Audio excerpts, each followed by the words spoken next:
がここにいるうちの本物のスクールスポーツのために行こうぜベイビーバンこの国は気をつけて、現実になることがありますからね。Alright, so this is going to be a two-parter. I want to recap both fights on the undercard. Two really interesting fights that had two very interesting outcomes. The co-main event, Anthony Olascuaga versus Kyoguchi. You know, Anthony Olascuaga wins a controversial decision over Hiroto Kyoguchi and leaves some things to be desired, right? Still retains his belt. That's one fight. The other fight being Shokichi Iwata, once again, being upset, outboxed, outfoxed, and outthought by a Puerto Rican fighter. You know, I give Puerto Rican fighters a lot of flack because I'm Puerto Rican myself, and I just think sometimes the island in the last 5 to 15 years hasn't been producing what they need to produce, right? But they in this fight, Rene Santiago produced. He scores the upset victory.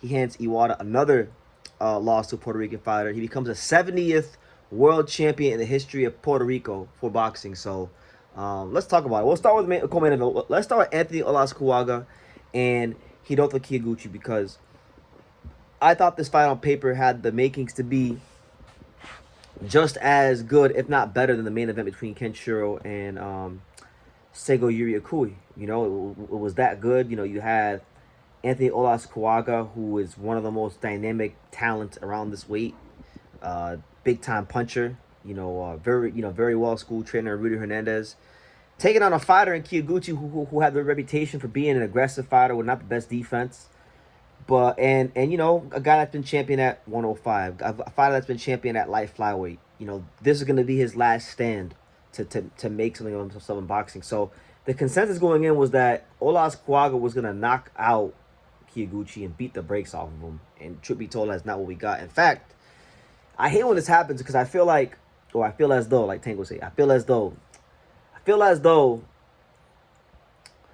with a lot of fighters in boxing history, sometimes the best performances come in a loss. And I think this is the case here for Kyoguchi because I was really impressed with his performance.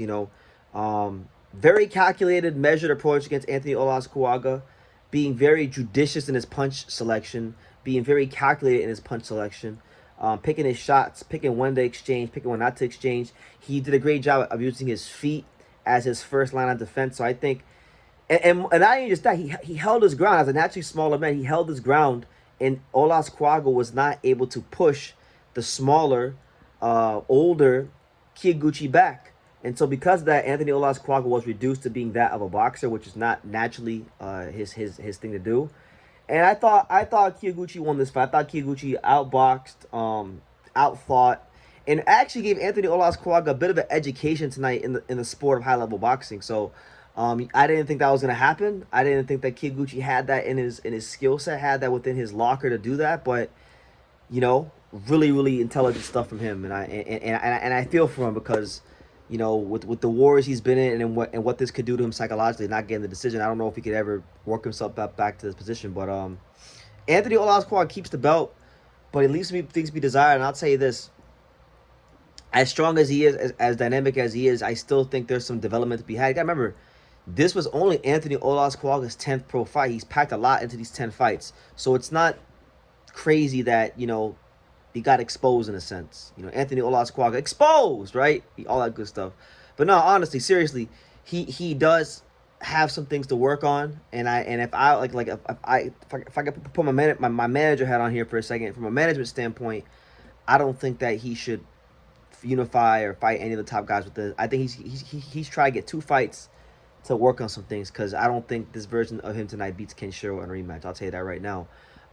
It's funny that Kyoguchi's a Japanese fighter on home soil, but he got treated like the B-side. There was a very ridiculous 118-110 scorecard, which I didn't agree with.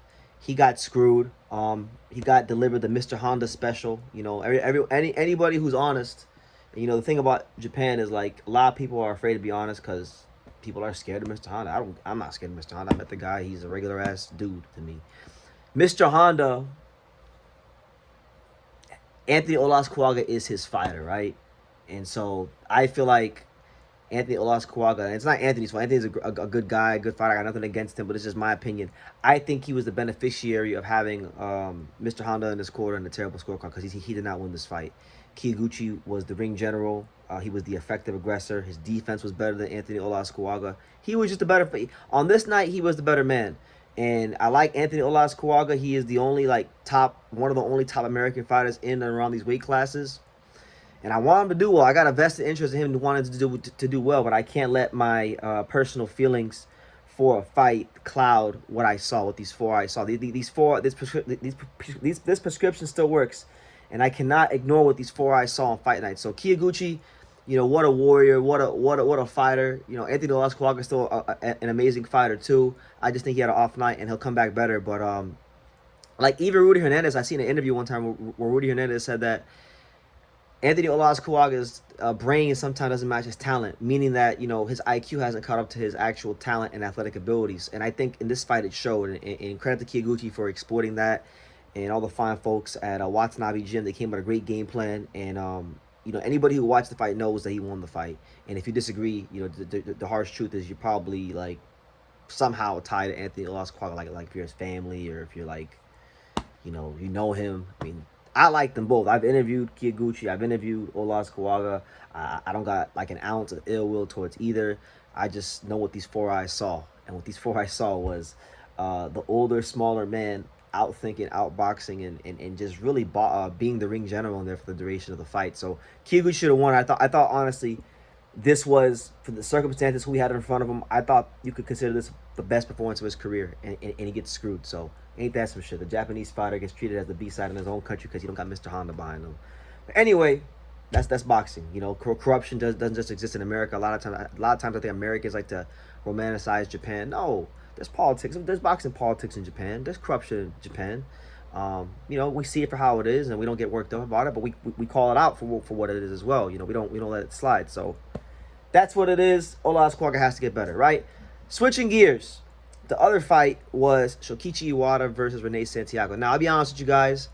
Rene Santiago is a solid fighter. Had lost a couple times in his career coming into this fight.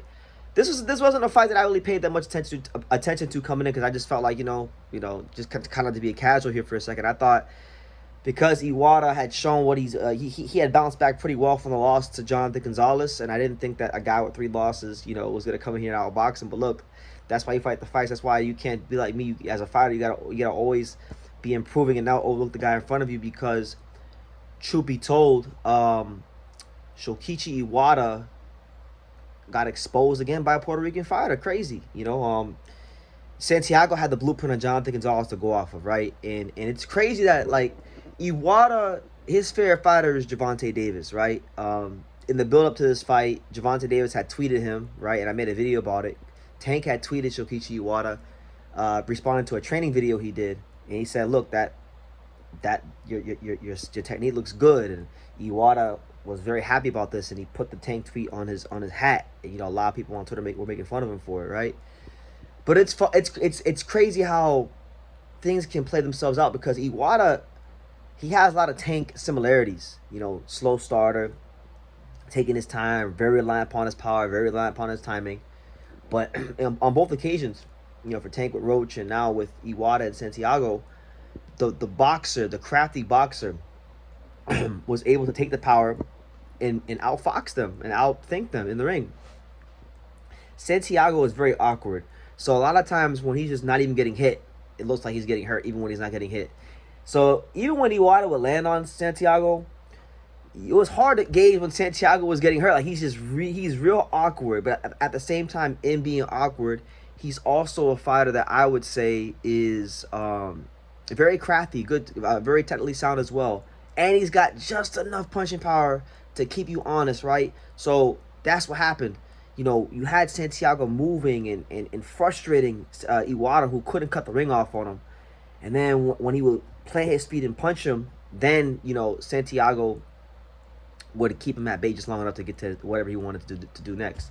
So listen, man, Iwata, to tell you the truth, guys, he was one of the more hyped up Japanese fighters. I remember when he just turned pro a couple years ago, a lot of people were saying that Kyoguchi Iwata was the next superstar. He was this, he was that. He's a good fighter. Like, credit to him, he became world champion, but he has not lived up to expectations of the pros yet. And I would actually, right now, at this moment in time, just based on what he's done or not done in the ring, he's probably one of the more overrated fighters from Japan. So he's got some things to go work on. He needs to go do some soul searching and figure out why he can't figure out these Puerto Rican fighters. Why couldn't he figure out Jonathan Gonzalez? Why couldn't he figure out Rene Santiago? Because it's a recurring theme. And the thing is, he's losing as the A side on home soil. Like, this does not happen very often to Japanese fighters to not just lose once but twice on home soil. So we'll see what happens. For Santiago, you know, he joins Oscar Collazo as the other world champion in boxing right now from Puerto Rico.